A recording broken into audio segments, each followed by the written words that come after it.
Hi, everyone. Karina, Piper, Karen007, Heavenly Blue, Lulu, Daniel Berry Sports, Jane J. Hi. Hi, everyone. Will you guys hit the like for me and subscribe for me? I got a few subs from the last one. I'm really, really glad because for some reason I've been losing them. Okay, let me close this. Kids are a little bit loud.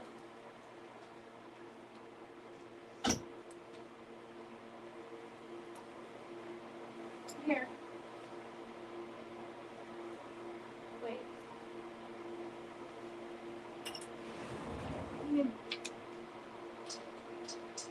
Give you some drawing really quick. Here you go.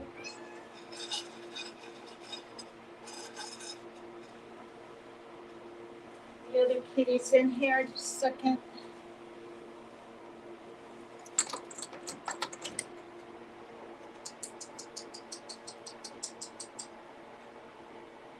No, no, not. No.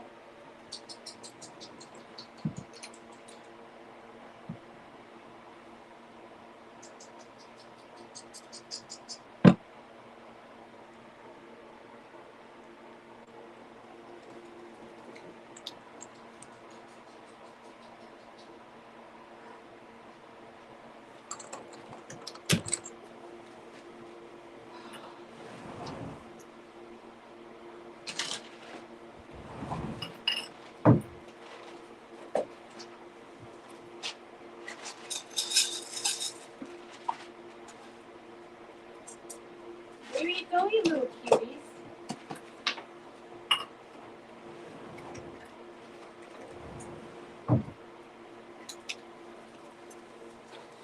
You guys want to see him eating?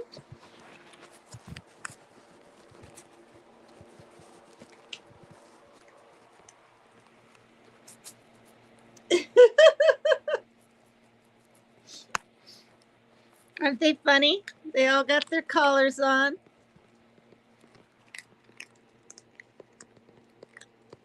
Num nummer. Crunchy kitten chow. Aren't they funny?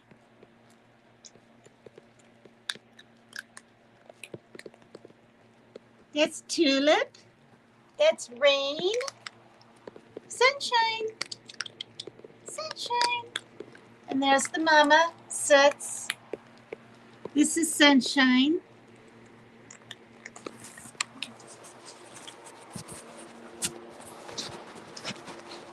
Aren't they funny?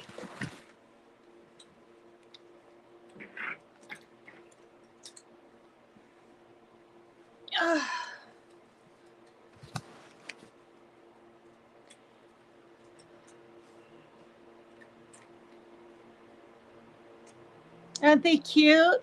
Hi, Roses. Calico cats, most likely female. Yep, you were right. They're all girls. Hi, Dynamite. Hi, it's Bama101. I know I love kitties. Hi, Ryan. Hi, Lunch Lady. Hi, everybody. Thank you for being here. My last live was absolutely nutty. I had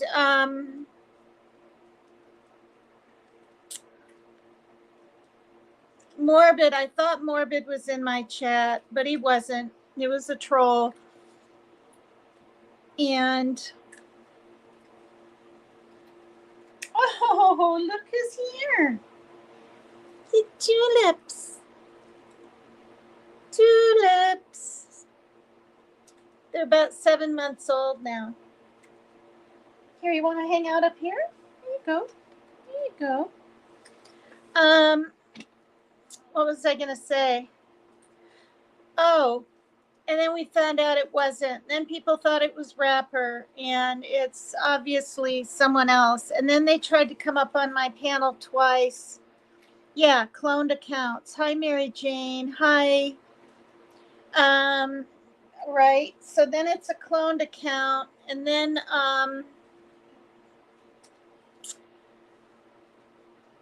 they tried to come up twice, and then the second time they taped his voice, but they sillily they sillily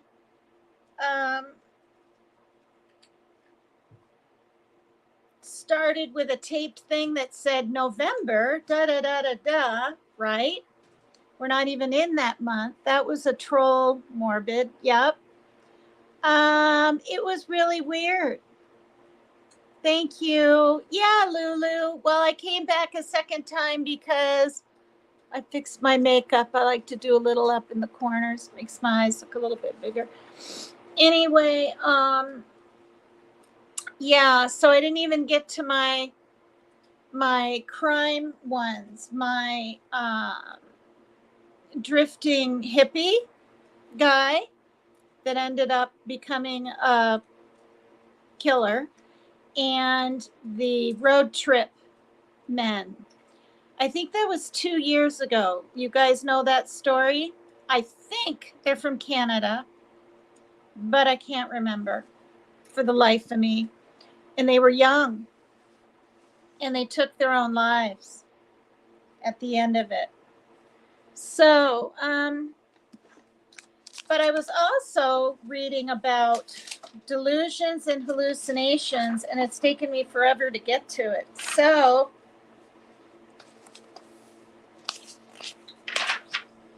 I'm just going to cut to the chase. Distinguishing hallucinations and delusions. How much is there of this? Yeah, no, there's too much. I'm not going to cover this today. I'll cover it tomorrow. There's too much. And I've already read about worldviews to do with the brain and our perceptions of reality and life.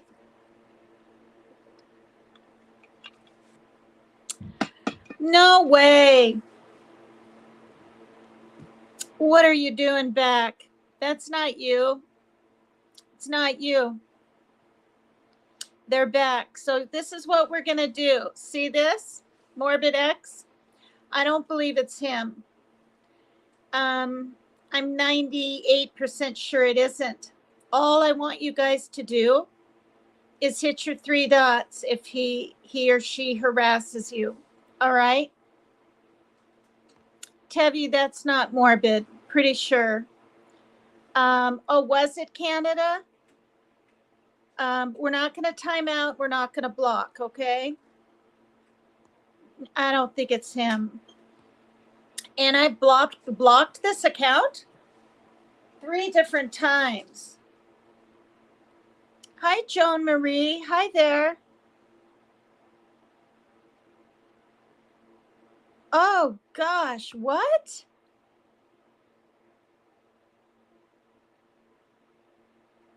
Is Tevi Australian too? Aussie hearts are broken this morning. Had mentally unwell man slaughter people shopping. 6 dead, a baby was stabbed. So they're not really allowed guns either, right? But they're going around stabbing. Kind of like the UK. Ask him something only he'd know.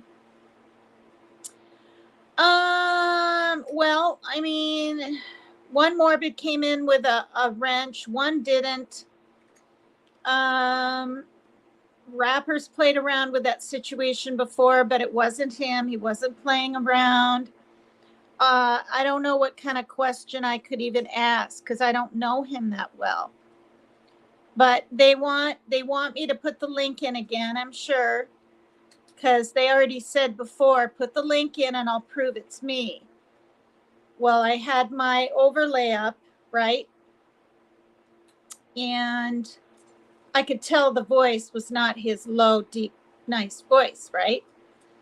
Then the second time they came back trying to act like it was them, they had his taped voice and it started out November 9, blah, blah, blah. I believe it was 9.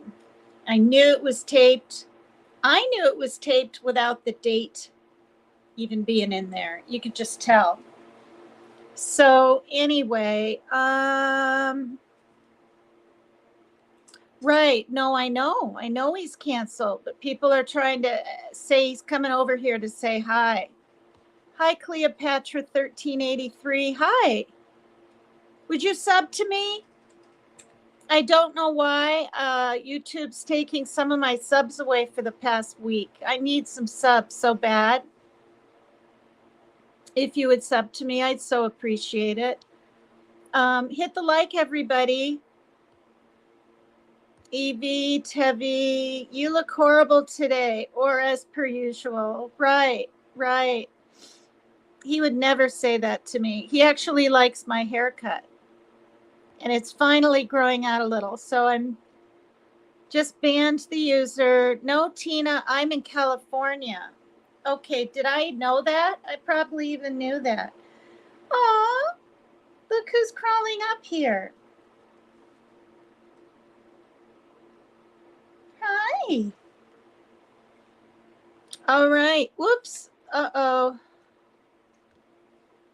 Now what? Oh, it's Bama 101. It's not him. Rose is not him. Yeah, Tina, don't give it any attention. All right. Thank you. Tell Bridget I said hi. Is there a Bridget in here? I'm going to put up my thing if you want to help me with the kitties, help get a litter now and then, and those kinds of things. It would be greatly appreciated. Or a kitten chow. High refrigerated mustard. Oh, good, Tevi, you're still subbed? Good. Yeah, Morbid's always nice to me. Okay,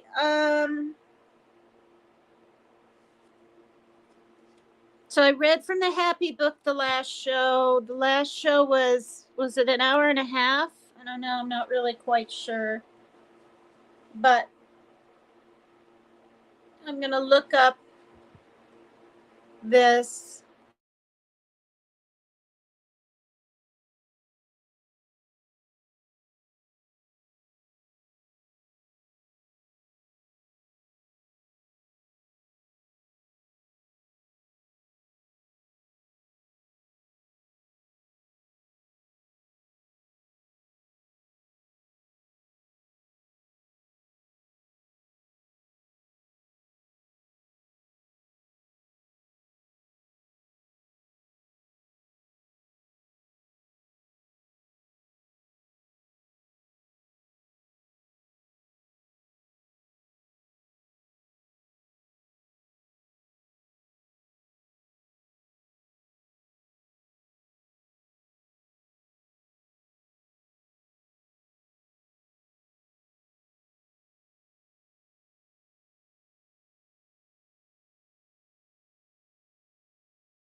Hi, Viper.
All right, you guys. This happened in 2013.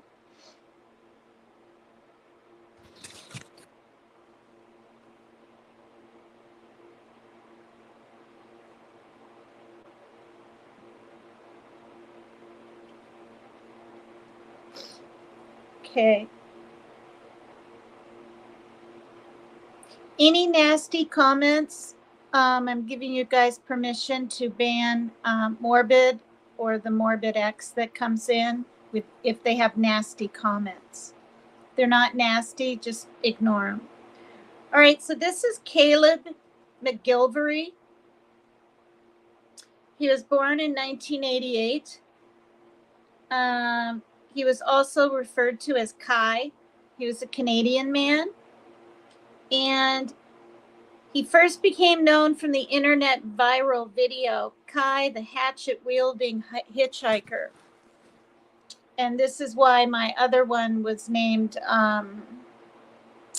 the Drifting Hitchhiker. All right.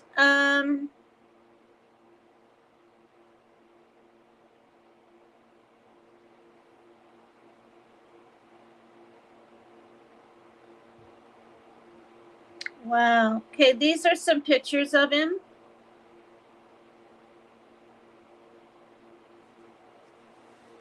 These are different pictures of him.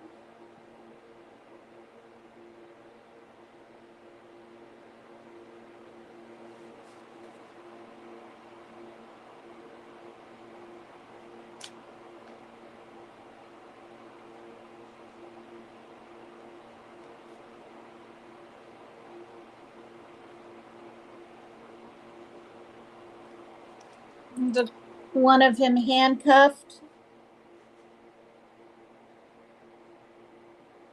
Kai the Hatchet Wielding Hitchhiker. Apparently, he killed some people in New York. But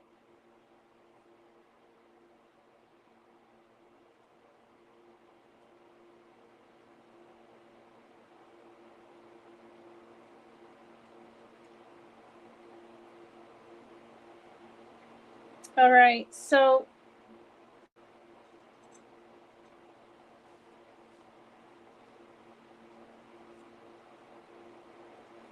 okay, this is a true story.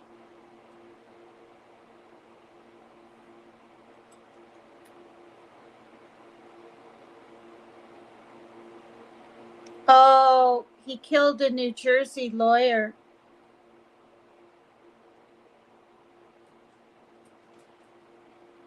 Probably befriended him.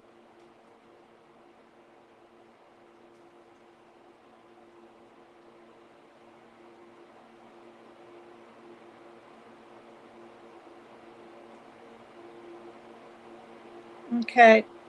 The hatchet-wielding hitchhiker takes an investigative look at a hitchhiker who went from internet hero to convicted killer. The documentary, which hit Netflix on January 10, revisits the man's strange history before his MURDER conviction. Hi, Mark. Okay. Mimi, that's the name she gave me. Hi, Mimi. Hi, everybody. Yeah, story on Netflix. Exactly. It's Bama. Hi, ADHD. Hi, Heavenly Blue. Will you guys hit the like and will you sub to me if you haven't? Hi, Christian Thomas. Yeah, love you too, Mark.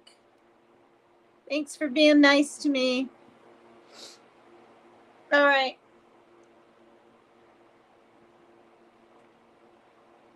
Okay. Known as Kai Lawrence. He was Canadian Caleb McGilvery. Achieved internet fame in 2013 after claiming that he beat a man with a hatchet to save two women. Oh.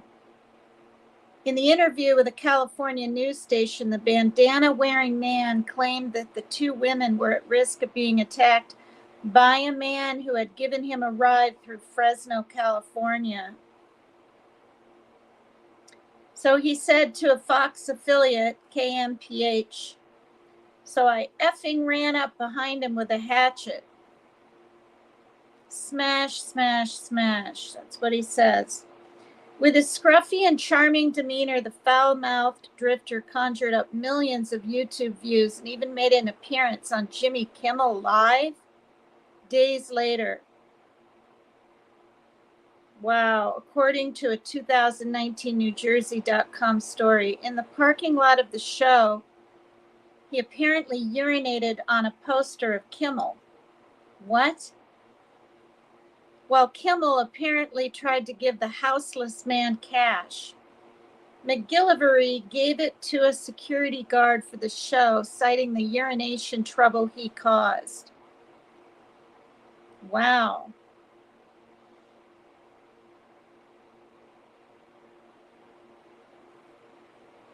The trailer for the hatchet-wielding hitchhiker includes a snippet of one of McGillivray's interviews. When asked about his viral fame, he responds, "I'm not a virus." Others in the trailer speak to his charisma and endearing qualities.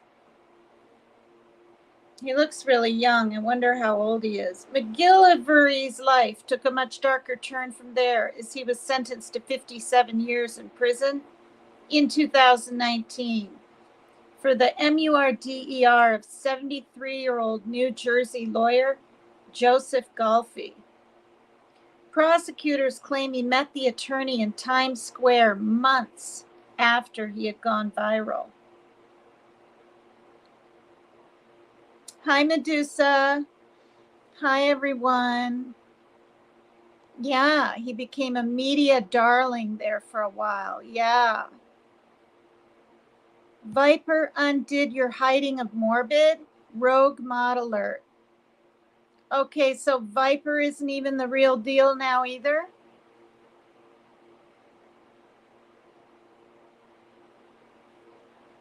Thank you for letting me know. Viper, let me do the blocking then.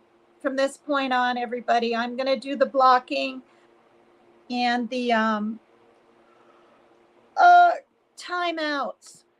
Okay. Thank you, Lulu.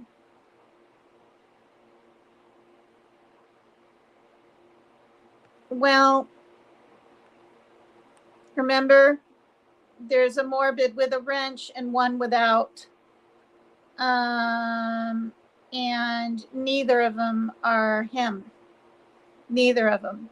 Because I dealt with it on my other show. That's why, was that ever Morbid? Morbid X and Crime Scenes Continued. Because in the beginning, I thought it was. Okay, during the trial, the internet famous hitchhiker claimed Galfi, whom he was staying with temporarily, drugged and RAPED'd him in May 2013.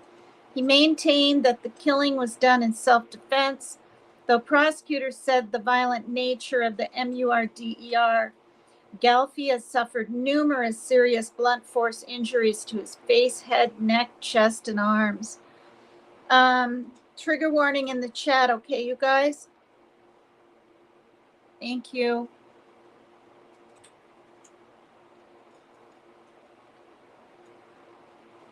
Oh, God. Oh, including multiple fractures to the neck, skull, ribs, plus severe contusions, abrasions, and bleeding. Awful.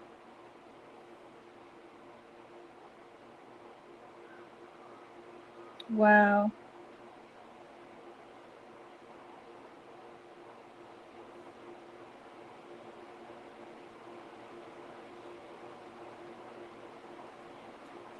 Wow. Okay.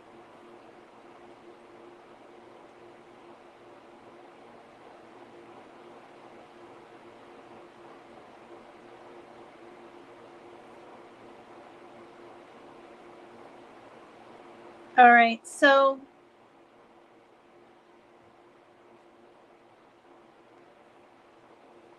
okay, this is about Caleb's personal life. McGilvery was born September 3rd, 1988 in Edmonton, Alberta, Canada.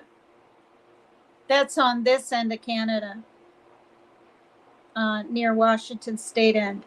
He has stated that he was raised in a fundamentalist Christian cult, that his parents were divorced, and that he had been molested in his youth. As a teenager, he moved with his family to St. Paul, Alberta, and attended St. Paul Regional High School.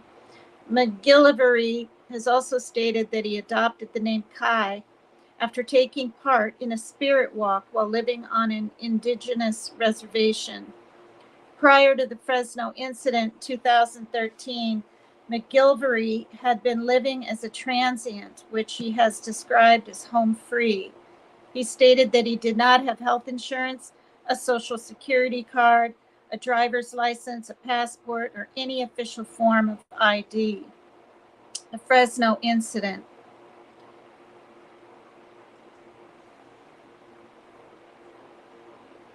Yeah, wow. Thank you. Thank you for the trigger warning. In February 2013, McGilvery was interviewed and videotaped. He was hitchhiking and was picked up by Jet Simmons McBride, who McGilvery describes as weighing 300 pounds and who claimed to be Jesus Christ. McBride began telling McGilvery about his background, including having RAPED, a 14-year-old girl in the Virgin Islands while on a business trip. While recounting his life story, McBride suddenly crashed his car into a parked utility truck, hitting a worker between his front bumper and the rear of the truck. McGilvery got out to help the man while McBride remained in the car. Okay, this is the Fresno, California incident in 2013. When a female bystander arrived on the scene to help the stricken worker, McBride exited the vehicle and attacked her with a bear hug. Okay, this is the story. I don't think any of this is true, right? Believing the woman's life was in danger and that he could snap her neck like a pencil stick, McGilvery removed a hatchet from his backpack and repeatedly struck McBride in the back of the head. In a zany retelling, McGilvery reenacts the overhead swings, describes the hatchet blows as smash, smash, smash. McGilvery recounts he was later interrogated by police and set free. The video was uploaded to YouTube. As of April 10, 2024, the video had over 8.3 million views.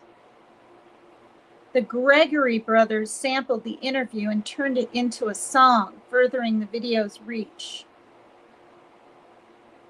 As a result of the original video's viral nature, McGilvery received extensive offers from various news and entertainment sources seeking interviews and appearances. This resulted in his appearing on Jimmy Kimmel Live on February 11, 2013. In January 2020, McGilvery was interviewed on Inside Edition, where scenes from the viral video were replayed. What? I'm so confused. Oh, the video where he's standing there. This is him with his bandana on,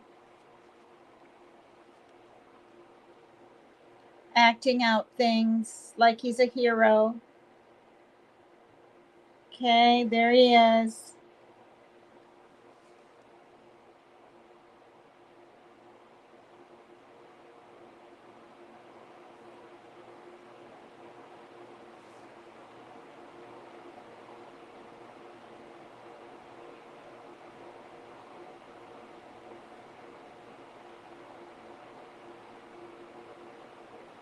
Oh,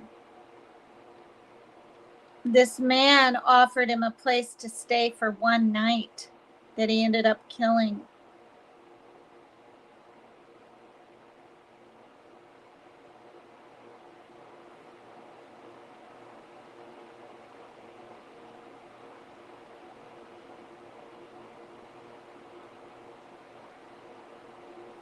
Oh, good grief.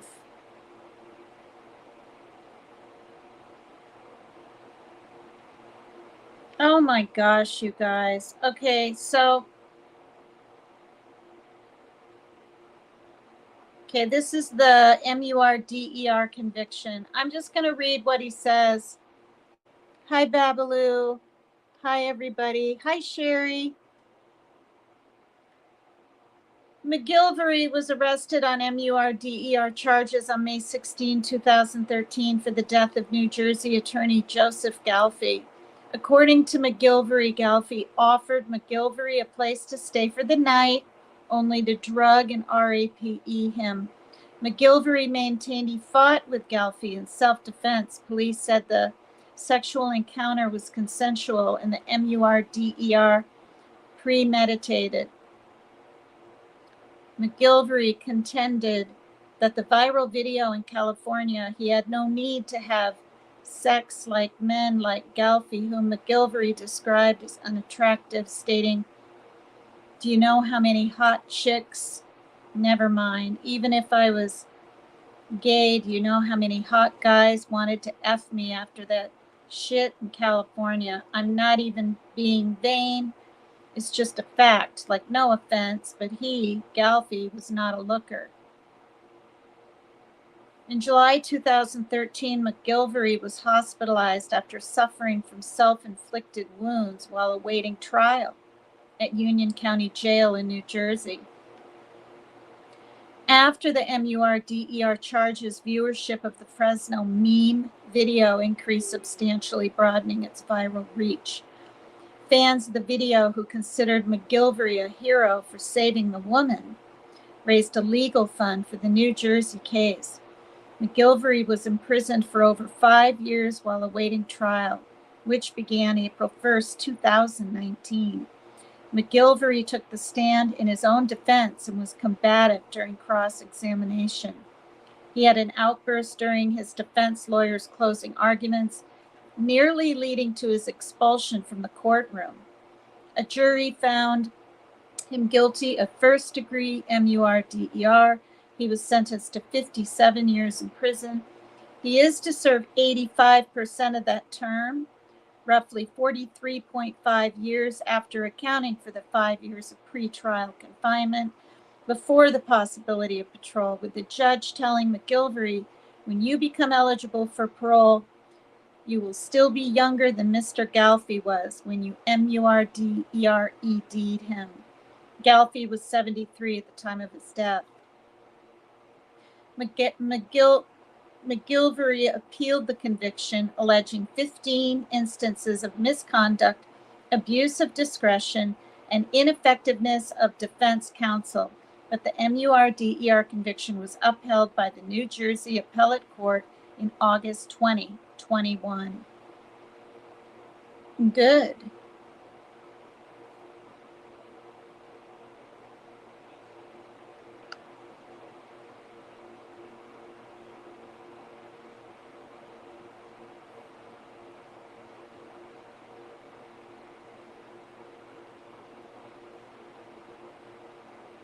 Wow.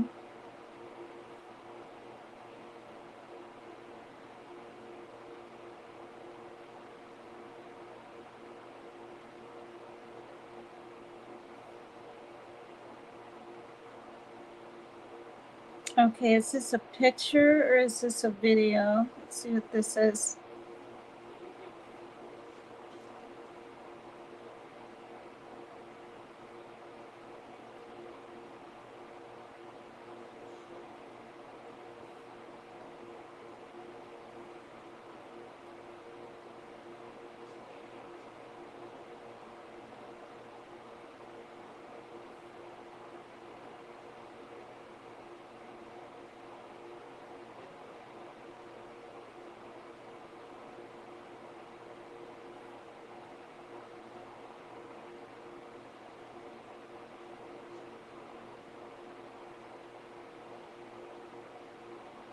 I never even heard of this guy. Have any of you guys? Hi, Andrew Roderick.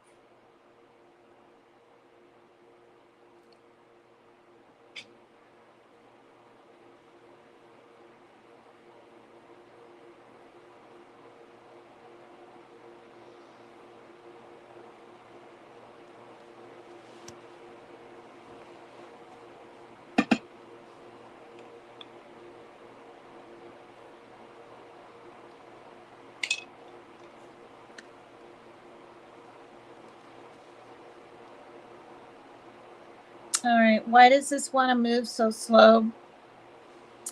All right, now the other one, I can't remember the names. I think it was,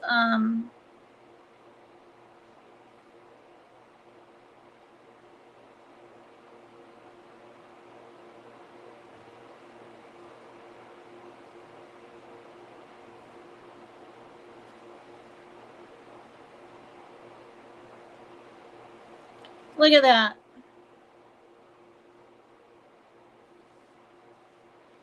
Hi, Poopsie. Hi, Swoots. This is Mama Kitties. Mommers.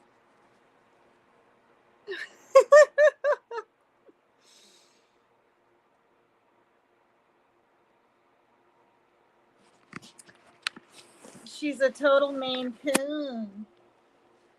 Oh, come on, you guys.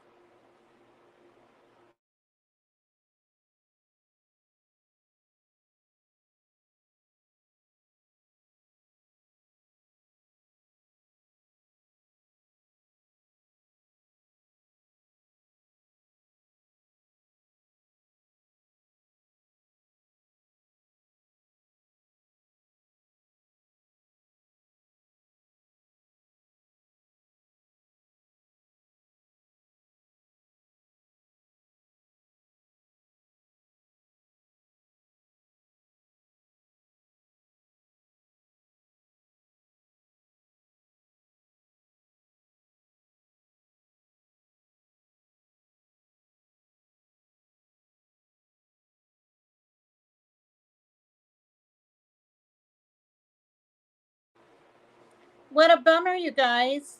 Like, you know, I just asked my daughter if her internet's working. It's charged all the way up to 79%. Why is it freezing like this? Thank you, Sherry. You have a good weekend too. Hi, Nature Sounds. Oh my gosh, you guys. What a bummer. I'm going to put on a song while it tries to figure out what on earth it's doing. Just play another song. This group is, why is it doing this? Oh, maybe I have to turn it off and start it over. Let me do that while I play a quick song here. This is Anno Domini Beats. We heard the song Shake a minute ago. This next one is Lifelong.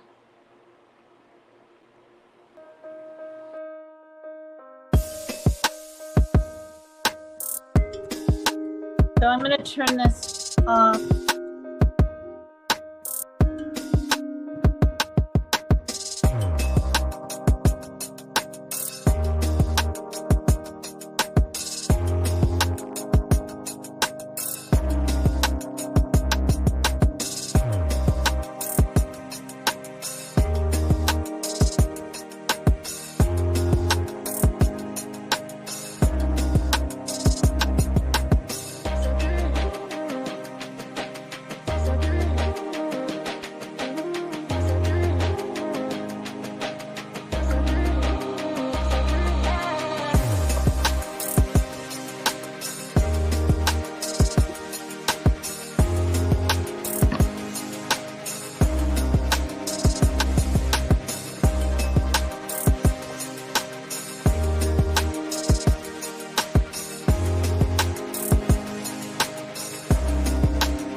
Wow, you guys, it worked.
It's a nice song.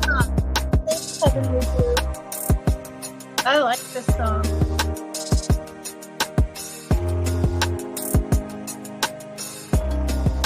Okay, I found it.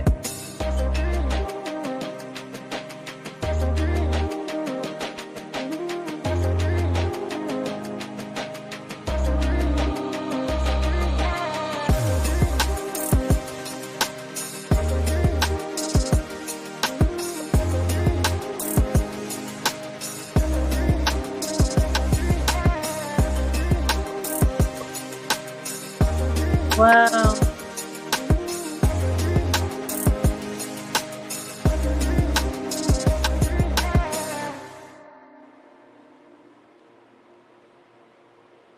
Okay.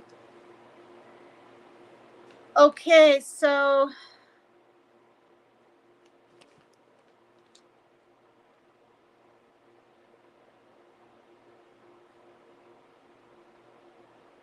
yep.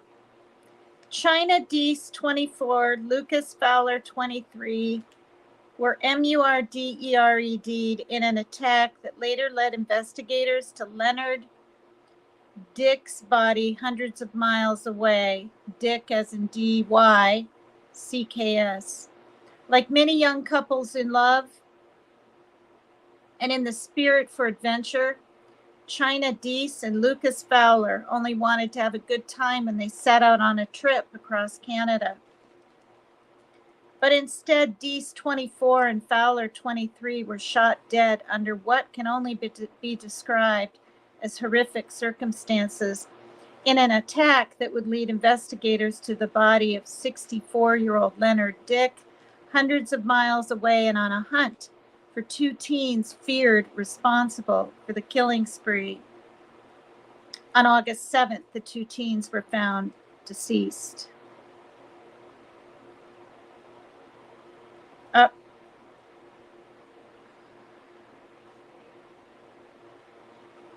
These are the two.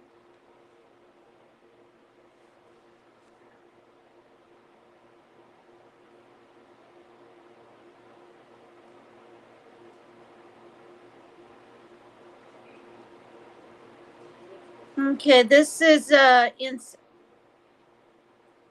going to stop it every 10 seconds.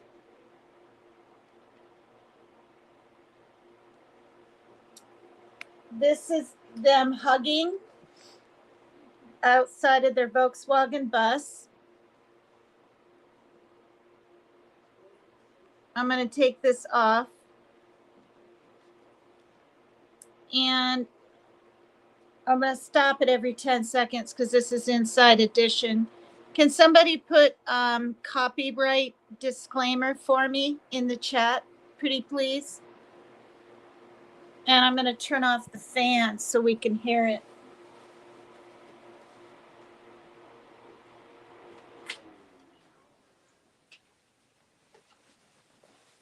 Oh.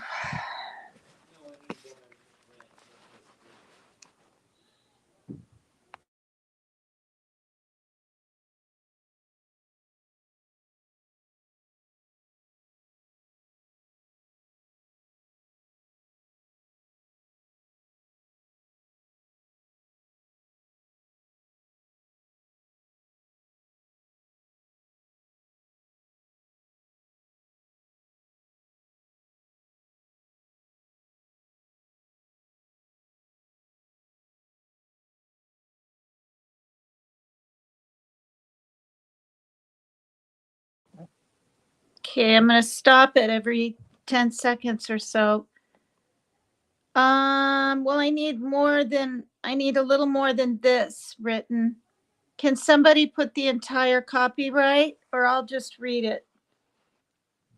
That's okay. Thank you for trying, Tevi.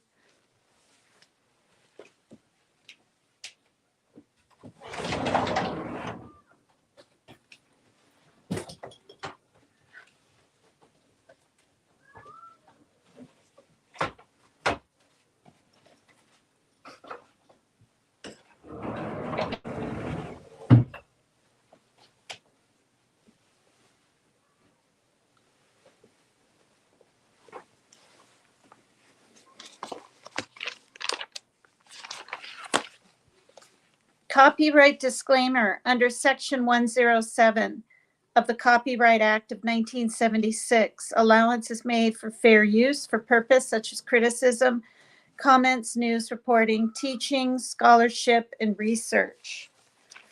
I needed to get that out anyway.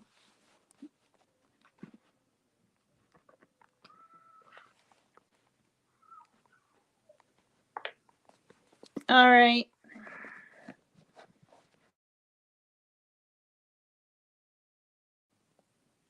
Why did it do that, you guys? That freaks me out.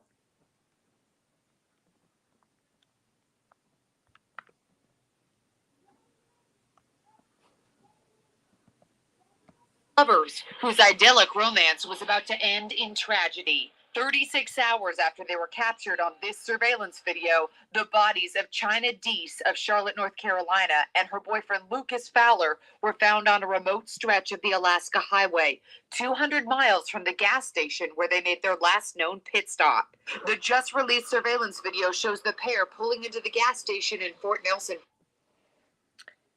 All right, I'll talk a few. Wow. Do you guys remember when this came out? Wasn't it 2 years ago? I don't think it was 3. So disturbing. British Columbia. The time, 7:30 p.m. Saturday, July 13th. 23-year-old China cleans the windows of their Chevy truck with a squeegee, while 24-year-old Lucas pumps gas. Then comes the poignant moment when the two lovebirds hug and kiss. Lucas's grief-stricken father, Stephen, spoke about his son's romance. They were a great pair, and they fell in love. Oh, yeah. They were both seasoned travelers who met on vacation in Croatia in 2017. She was his first serious girlfriend, and they traveled.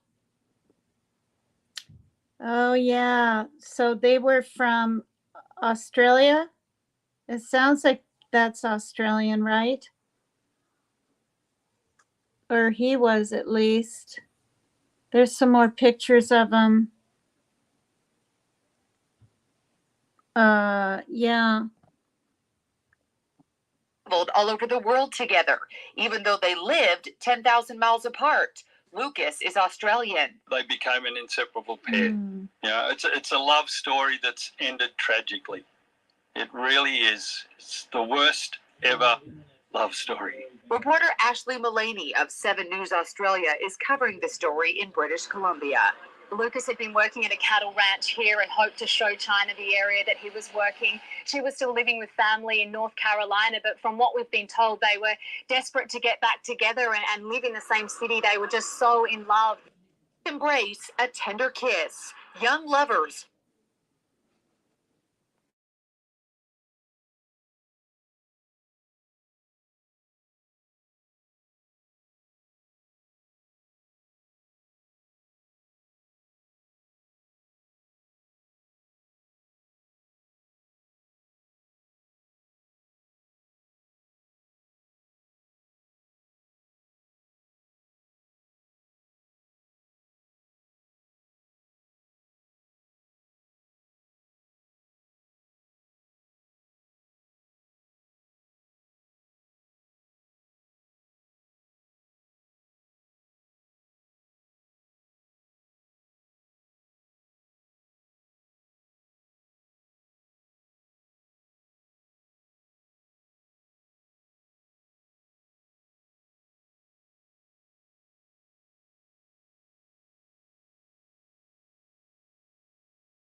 Whose idyllic romance was about to end in tragedy. 36 hours after they were captured on this surveillance video, the bodies of China Deese of Charlotte, North Carolina, and her boyfriend Lucas Fowler were found on a remote stretch of the Alaska Highway, 200 miles from the gas station where they made their last known pit stop.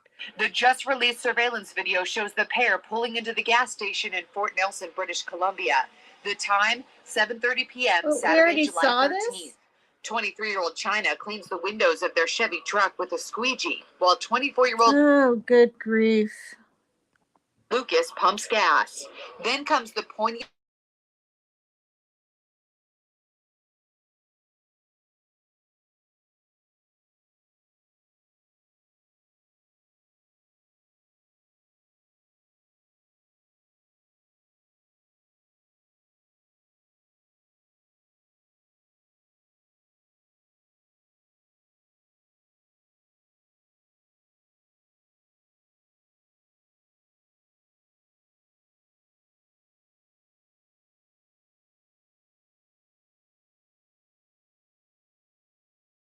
and 18-year-old Breyer Schmilgelski are both 6 foot 4 inches tall. If you spot Breyer or Cam, consider them dangerous. Do not approach.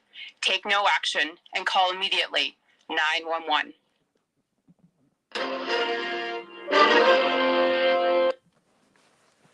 Good grief. So scary.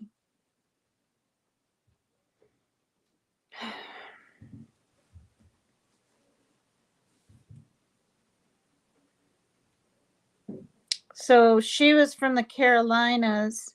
He was from Australia.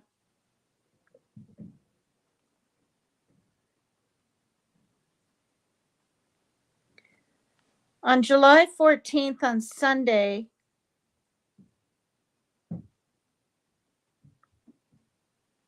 okay, wait. Here it says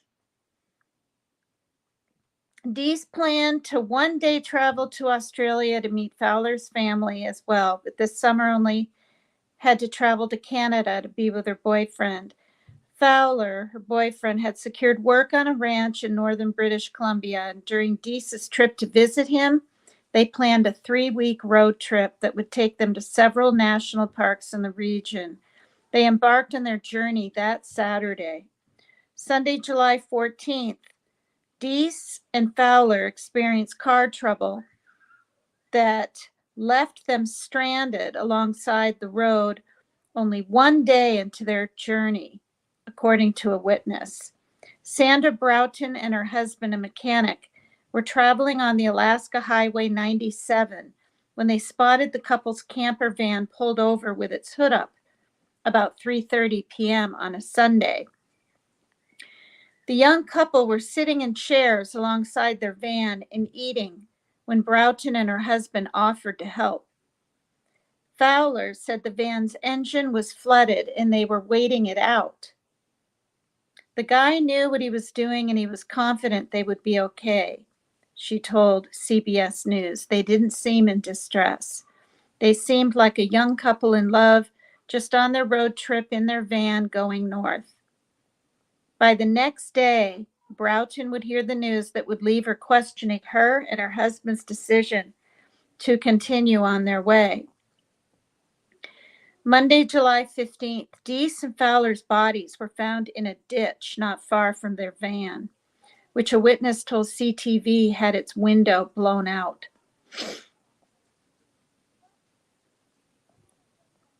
Well, you know what that probably means. They were probably in the van, were told to get out, wouldn't, so they shot through the windows.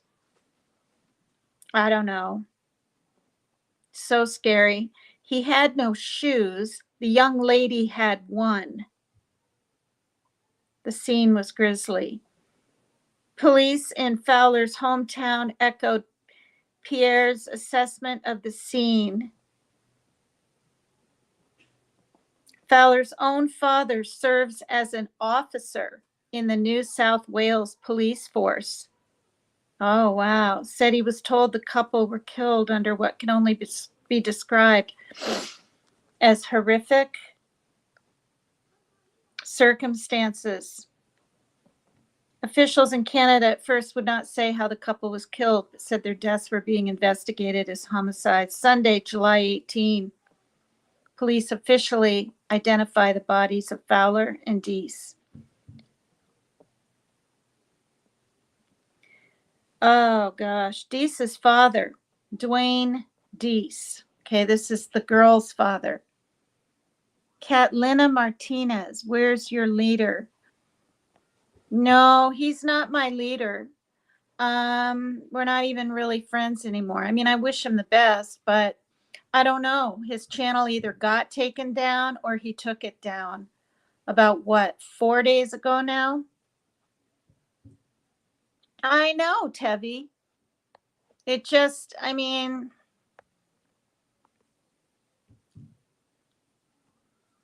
you're 2 hours from Charlotte. I mean, it's just really,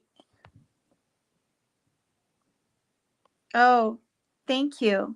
Thank you for that. Your cat jumped on your lap.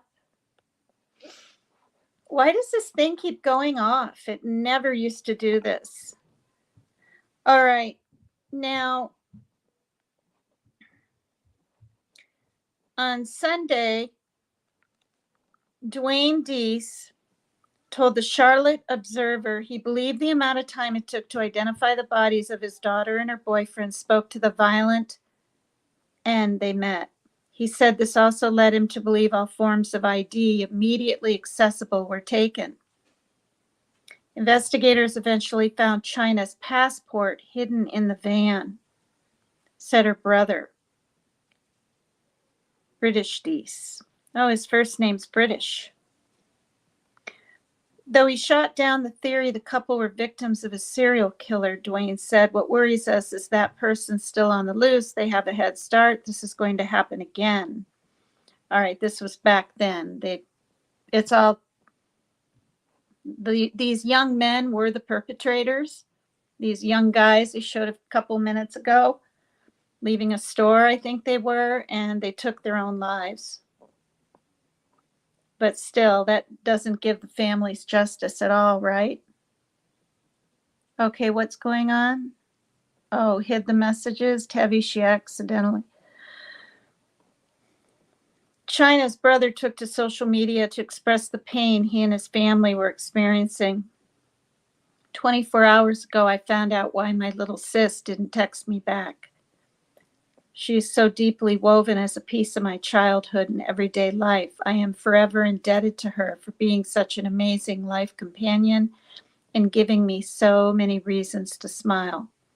Life throws curveballs, and you made everyone easier to handle, he continued. This is a curveball I did not expect. Losing you is going to hurt so much. Fowler's family from Australia also spoke out that saying in a statement released through the New South Wales Police Force that the loss they were suffering was devastating. We have lost our dear Lucas Fowler, son, brother, grandson, and friend in the most terrible of circumstances. To know his beautiful girlfriend also lost her life in this violent event is too cruel. Police in Canada appealed to the public to help them establish a timeline. All right. The Royal Canadian Mounted Police asked to speak with anyone who may have been traveling in the area of Liard Hot Springs, including any camping areas. That was back then. Look at your dash cam footage.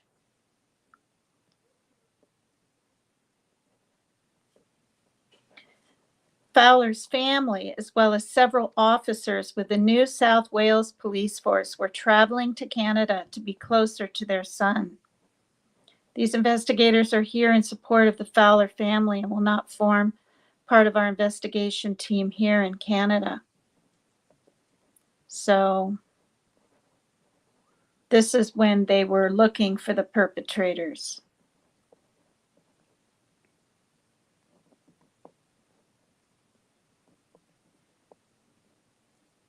Okay, so initially, this is what they said.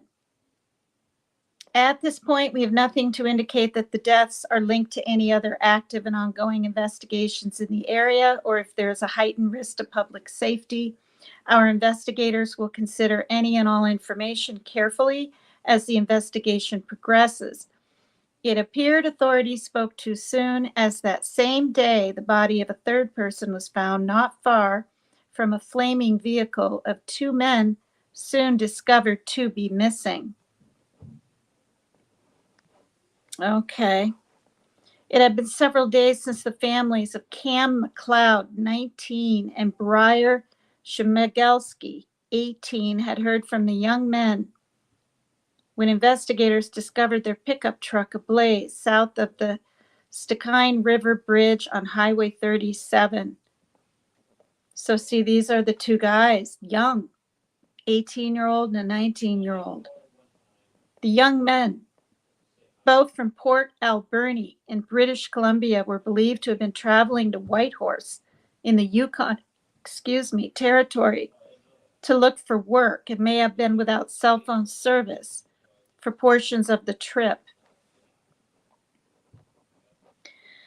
Investigators could find no signs of McLeod or Shemigelski near the scene, but the body of a third unidentified male was discovered a little over a mile away at a nearby highway pullout.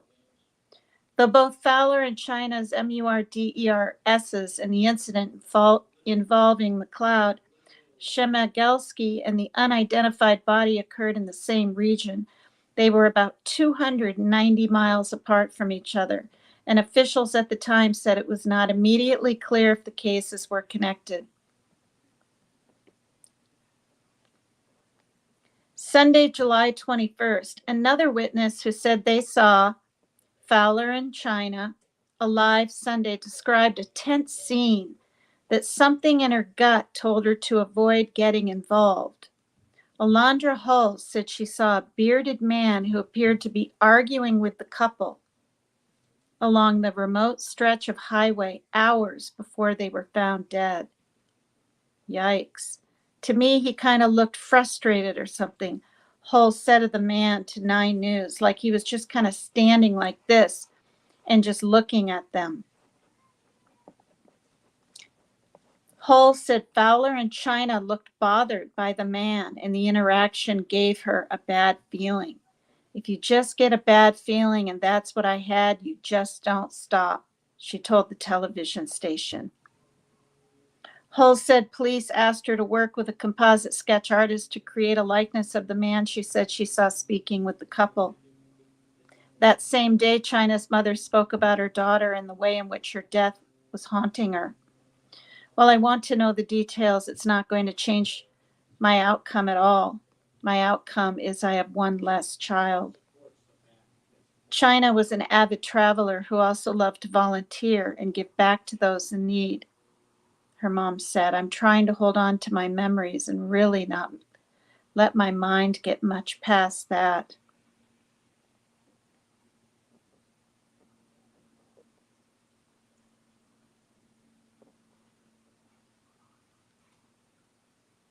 All right, so the footage of them at the gas station was released, and the authorities released a sketch of a man who said was seen speaking with Fowler on Highway 97 the evening of July 14.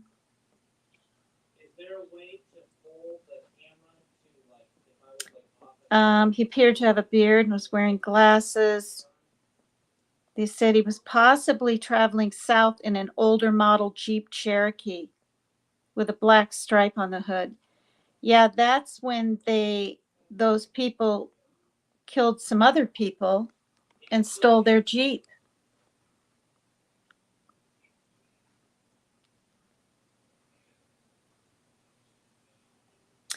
Okay, police described the man as being white, between 5'8" and 5'10".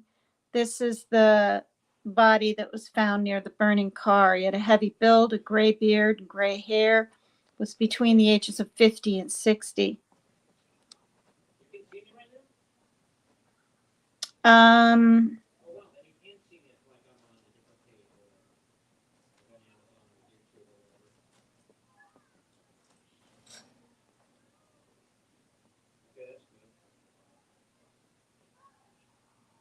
Okay. McLeod and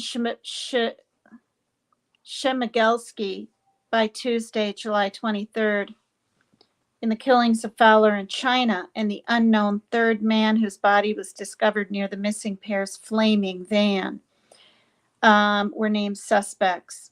They had last been seen in Meadow Lake, a city in the boreal forest of northwestern Saskatchewan, 2 days earlier. We believe they are continuing to travel. The photos taken on July 21st of McLeod and Shmigelski were shared on social media, but officials said it was important to note the pair may have changed their appearance in the time since. Jeez. The men are considered extremely dangerous. Do not take action. Do not approach. Gee. The third alleged victim was identified as 64-year-old Leonard Dick, a dedicated family man who is enjoying life after retiring from a lengthy career as a researcher and a professor. Authorities on Wednesday announced they had charged McLeod and Shmigelski with second-degree MURDER in his killing.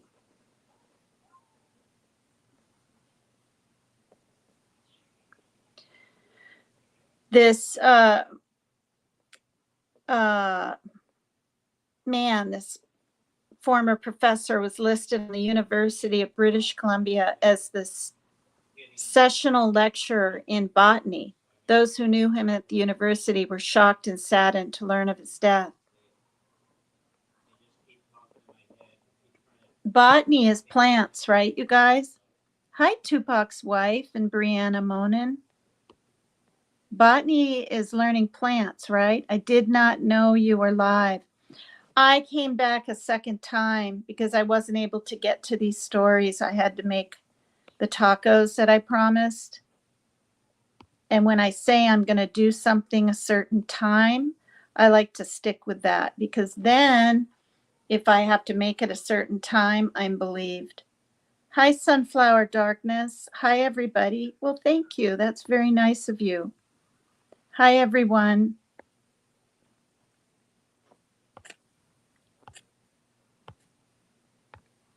Yeah, I love Mexican food. It's literally my favorite. The spicier, the better.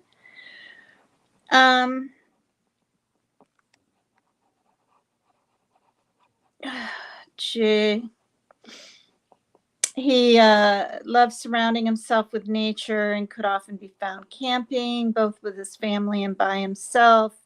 He also enjoyed traveling to northern British Columbia.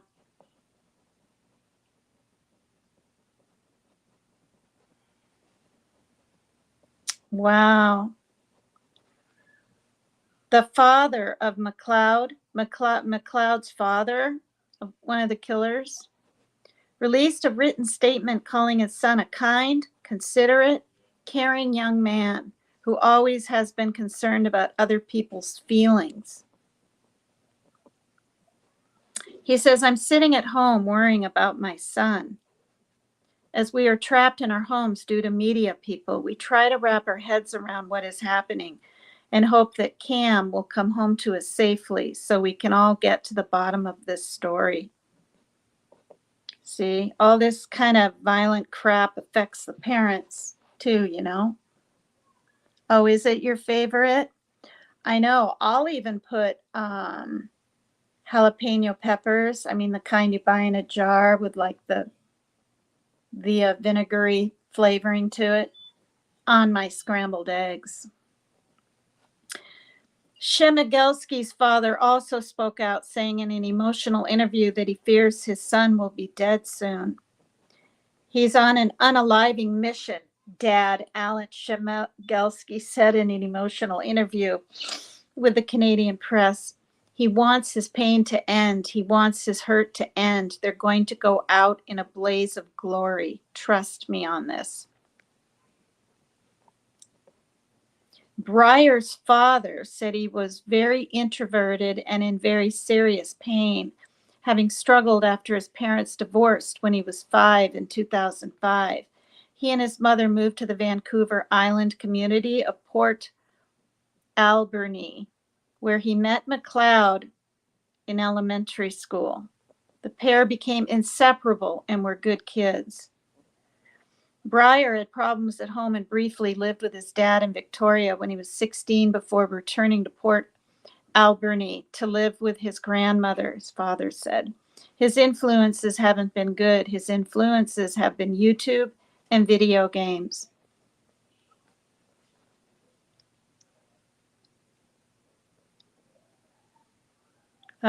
Lisa Lucas, a neighbor of Breyer's grandmother, recalled how he used to play with other children in the area, but began losing friends when he showed them pictures of himself wearing a Nazi armband and telling them he imagined playing shooter games in reality. After a while, he started making people feel uncomfortable. But his behavior allegedly only escalated, according to a former schoolmate who said he threatened her and her friends with violence. Oh my gosh, he would tell us how he was going to cut our off.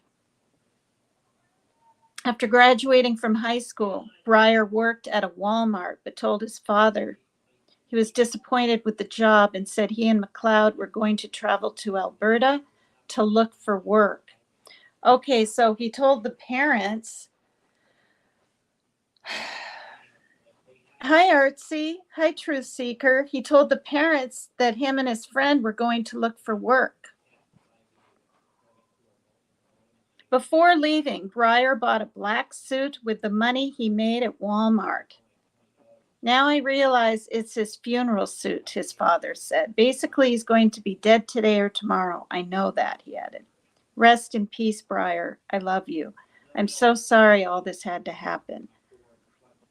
Wow. So, of course, they had police checkpoints were set up. Residents were remaining vigilant.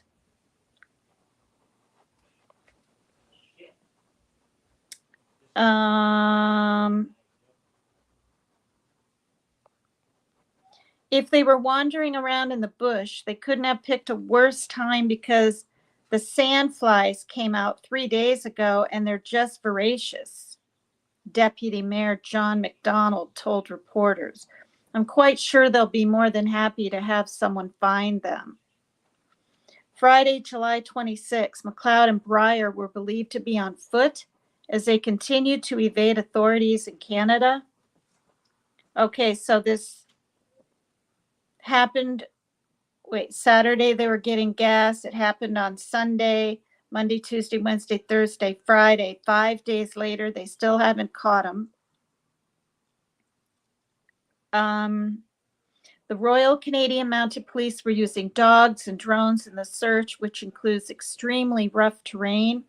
There's lots of dense bush, forest, swampy area, so it is very challenging. Authorities said the two are believed to be hiding out in the wilderness because they initially were spotted in the Gillam area, and there have been no reports of stolen cars. Now it's Monday, July 29th. McLeod and Breyer remained missing as officers admitted that the teens were questioned by police. What? And unwittingly sent on their way a week earlier? I don't remember that. Do you guys? Hi, Truth Seeker. Local officers near Split Lake, Manitoba stopped the pair on July 22nd for a routine alcohol check. The pair were allowed to leave after authorities in the Dry County found they were not carrying liquor.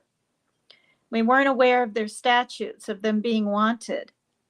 Apparently, after they came to our community, that's when they sent out that wanted status. Friday, August 2nd.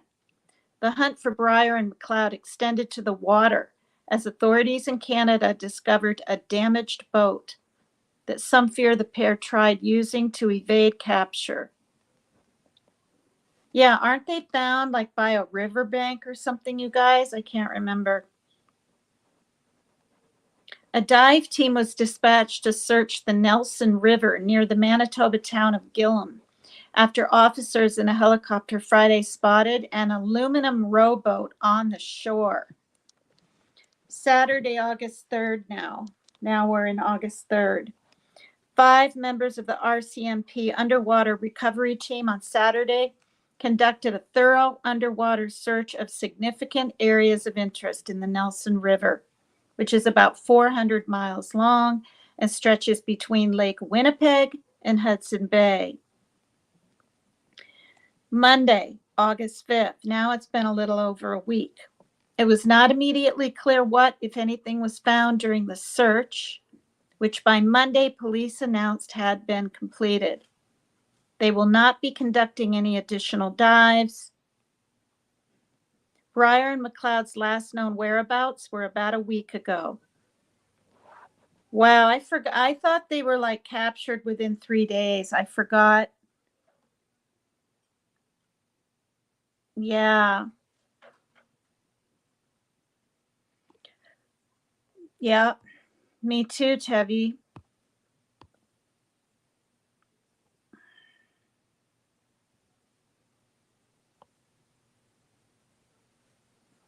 Yeah. Yeah. I mean, I know they were found deceased, but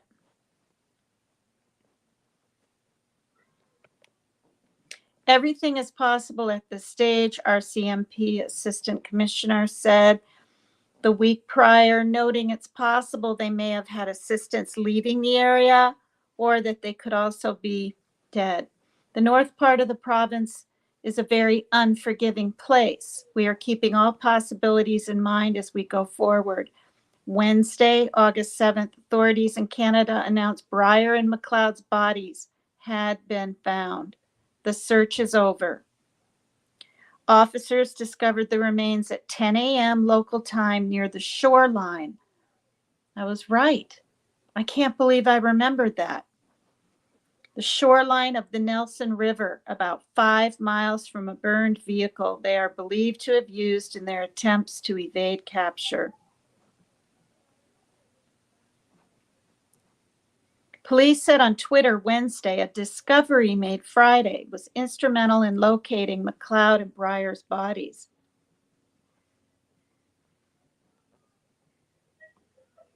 So the items found on the shoreline of the Nelson River and directly linked to the suspects enabled the officers to narrow down the search.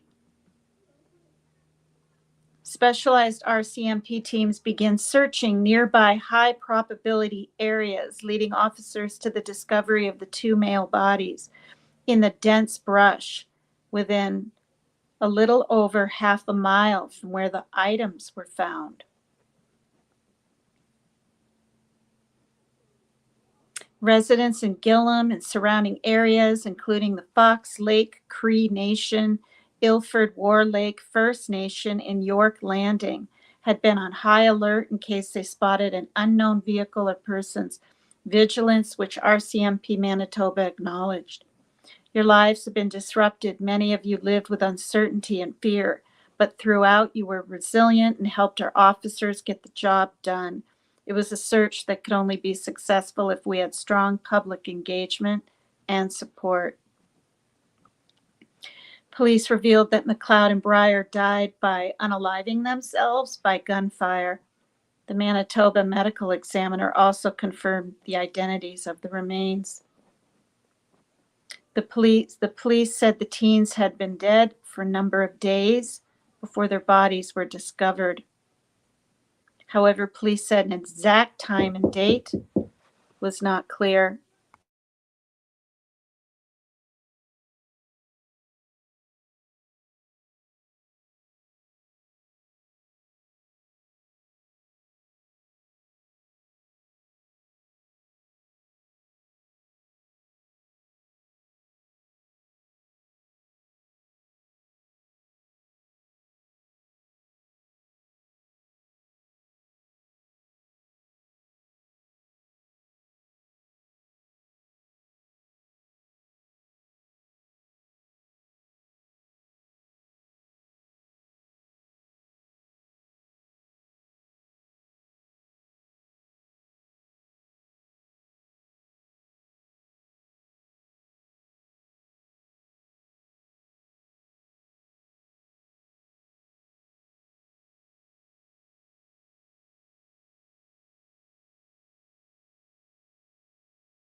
So apparently these guys, the teen fugitives, may have shared their motives in a video on one of their mobile phones.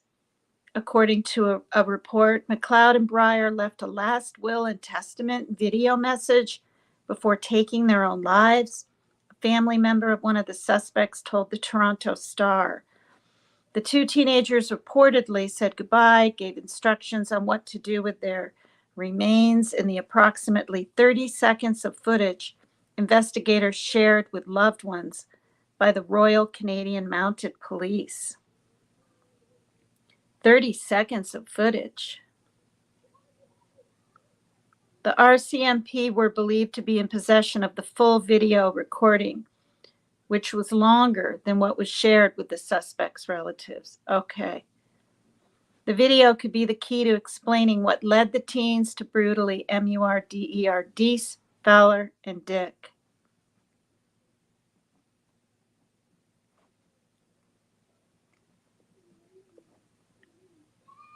And here it says, media removed.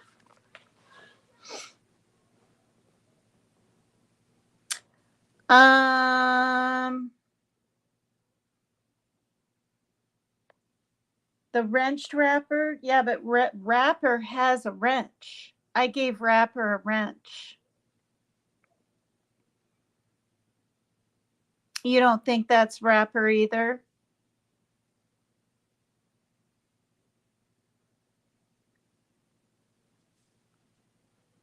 Oh, saying say bye to your channel. Ski Mask clone in the chat. Ski Mask is cloned in here? Because he's been in my chat before. No, this isn't a clone.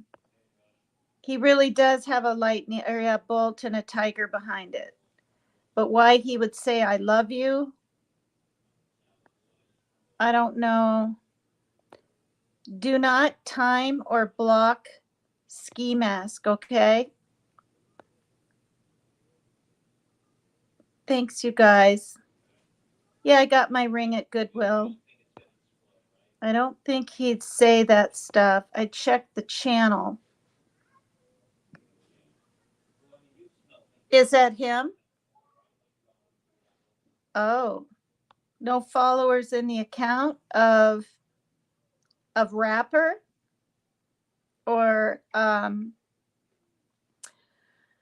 what is he? Ski Mask Andy.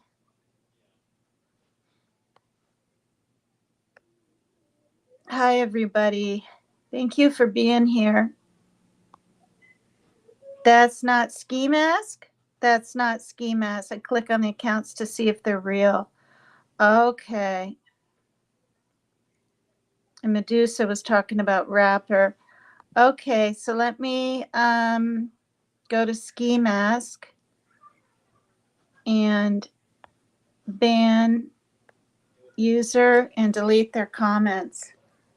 You know, if we can do everything else in society or whatever the heck with technology, why can we not like make sure that people have at the most 3 accounts or 2 or whatever? You know what I mean? Or that they can't just clone people, at least not people with a wrench, right? Why can't that be done?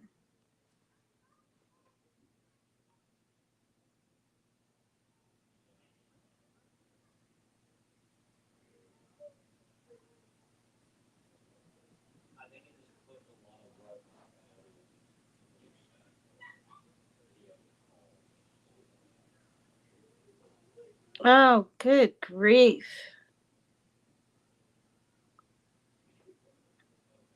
Older woman got charged by an elephant, died in her late 70s. She was on her dream vacation. Ugh. Okay, so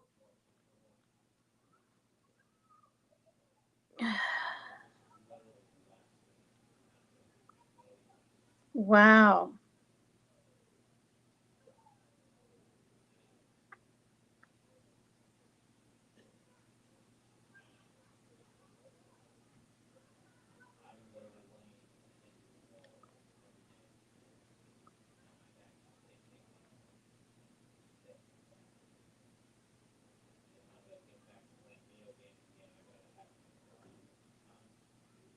Wow.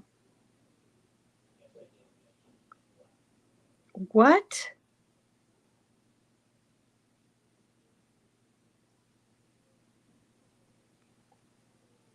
Wow. It's all just way, way too.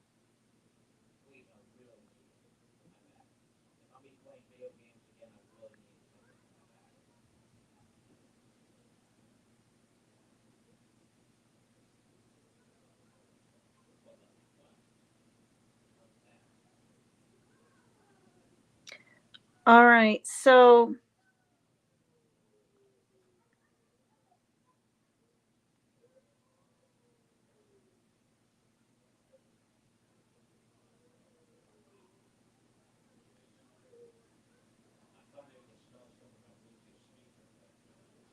all right.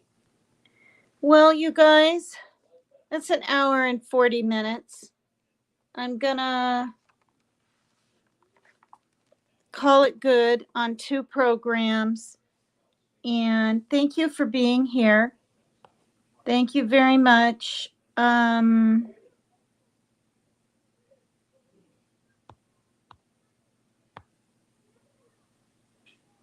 Yeah, they shouldn't be able to clone. You shouldn't be able, I mean,